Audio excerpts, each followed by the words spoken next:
This guy says the horse can do. If he says the horse can do, can do. Welcome to Odds and Ends with Mike Tice, and it's week 7 of the National Football League's 100th anniversary season. Football is kicked off on Thursday night. The Kansas City Chiefs went into Denver, came home, went home with a big win, 30-6. Had an injury to quarterback Pat Mahomes.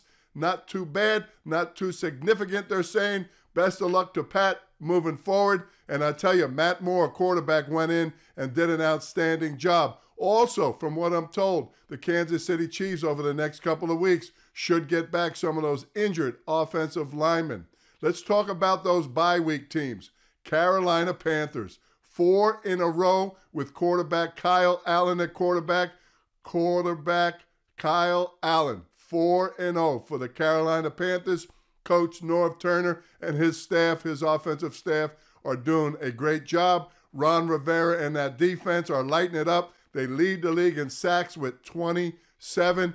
Well-deserved break for the Carolina Panthers. Enjoy the bye week. Tampa Bay, who played Carolina in London, too many turnovers. In fact, Jameis Winston has 10 interceptions this season. Hard to win football games when you're giving the ball away. They do lead the league in rushing. It is a little misleading because they're last in the league in pass defense. Hopefully during the bye they can figure out how to hang on to that football. The other teams are on the bye.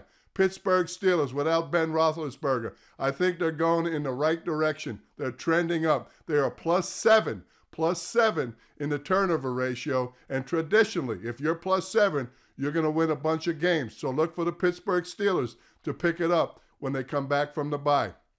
Last team on the bye, those Cleveland Browns, talked about a lot in the offseason, talked about even more in the preseason, trying to figure it out. They are -6 in the turnover ratio, -6. It's hard to win a football game when you give the ball away. They have the bye week to try to figure out who they are and where they're going to go the rest of the way. When we come back, we got a lot of great games to talk about. What a great slate of games the NFL is putting on again this week.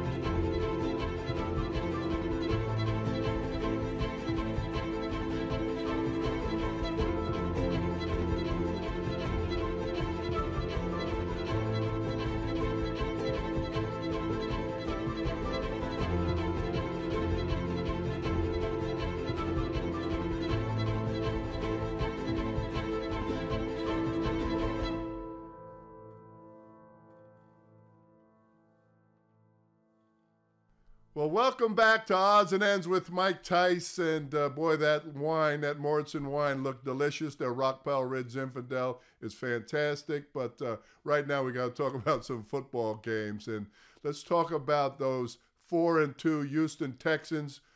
66 first downs in the last 2 games. #1 in red zone percentage and scoring touchdowns.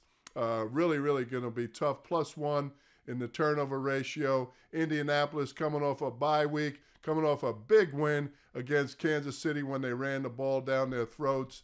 I'm going to stay away from that game, but that's going to be a game to watch. And Texans are going to be a little tough, I think. And 66 first downs, that means they're moving those chains. The next game I want to talk about are those 3-3 Eagles going to Dallas at 3-3. Dallas started the season 3-0. And that was against teams that had records of 3-14.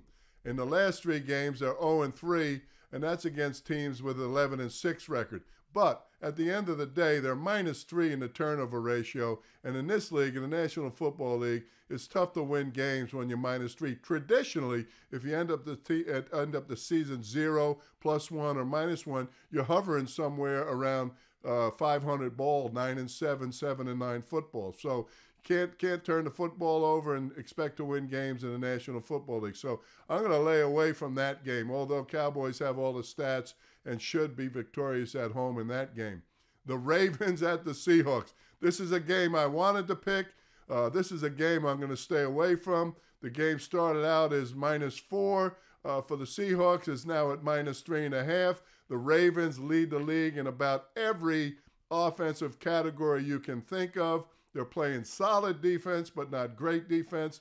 The Seahawks have trouble covering the tight end, and I know that the Ravens tight ends are catching a lot of footballs. So I'm going to lay away from that game. It's supposed to rain, but one thing I will say, the Seahawks, who are 5-1, that really, really tough NFC Western division, the Seahawks are 5-1 with a +6 turnover ratio, and that really bodes well, especially in the stormy weather, in the rainy weather in Seattle. So I'm going to stay away from those 3 games. I wanted to talk about them because they are great matchups. When we come back, I'll pick the 3 games and give you my game of the week. Can do.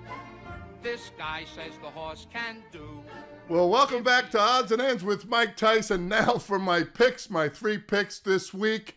I'm going to start out with the Oakland Raiders, -1 in the turnover ratio, visiting the Green Bay Packers at Lambeau Field. The Packers are +4 in turnover ratio, and they're really getting it done defensively, much better than in the past decade or so. The running backs have been getting it done for them offensively. Of course, Aaron Rodgers making all the throws when he has to, and the receivers stepping up. Next man up is their motto right now. But Aaron Jones and Jamal Williams are getting it done at running back and making the plays for them. But I'm going to tell you what, I like the Raiders behind Josh Jacobs running the football. Tough offensive line. They're looking good running the ball. Derek Carr not turning it over. I like the Raiders in this game getting the 5.5 points. The next game that I like is the Vikings at the Lions. Of course, the Vikings last week were my pick of the week. They're playing good football. They're +1 in the turnover ratio, but the Lions are +5 in the turnover ratio. I think the Vikings have too many weapons. They're 3-1 in Detroit in the last 4 years, but has nothing to do with tomorrow. But I'll tell you, the Vikings have talent all across the board, and they have Daniel Hunter, excellent pass rusher. On defense, their defense is excellent, and I like the Vikings in that one, and they are favored at -1.5. And now, my pick of the week, the Saints at the Bears. The Bears coming off a bye and a big loss against the Raiders in London. The Bears are -3. They are +6 in the turnover ratio. The Saints are +2. Teddy Bridgewater has done an outstanding job. I did pick against him last week, but I like the Bears this week. But I will say one thing about New Orleans. They have not allowed 100 yards rushing in the last 3 games. In fact, when they do that since 2018, they are 14-1. But I still like the Bears. It's not going to be a high-scoring test, a high-scoring game. But I like the Bears in this one, and that's my pick of the week, the Chicago Bears. This guy says the horse can do.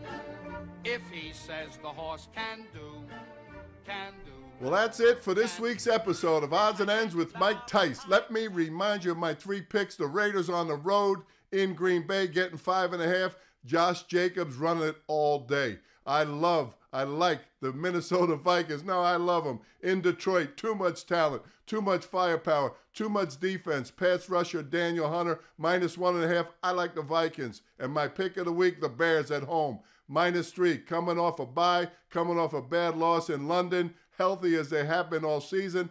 Jared Cook out for the Saints, and also playmaker Alvin Kamara out for the Saints. I like the Bears -3. Join me on my podcast, Apple, Spotify, Google on Fridays. Odds and Ends with Mike Tice. My regular guest will be Hall of Fame jockey Gary Stevens, talking Breeders' Cup. And tell you, Breeders' Cup week, I've got great interviews, jockeys, Johnny Velasquez, and I also have Mikey Smith, both Hall of Famers, trainer Bob Baffert, Doug O'Neill, and John Sadler. Great week of interviews.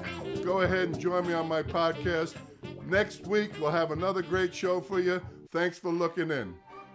Can do. This guy says the horse can do. If he says the horse can do.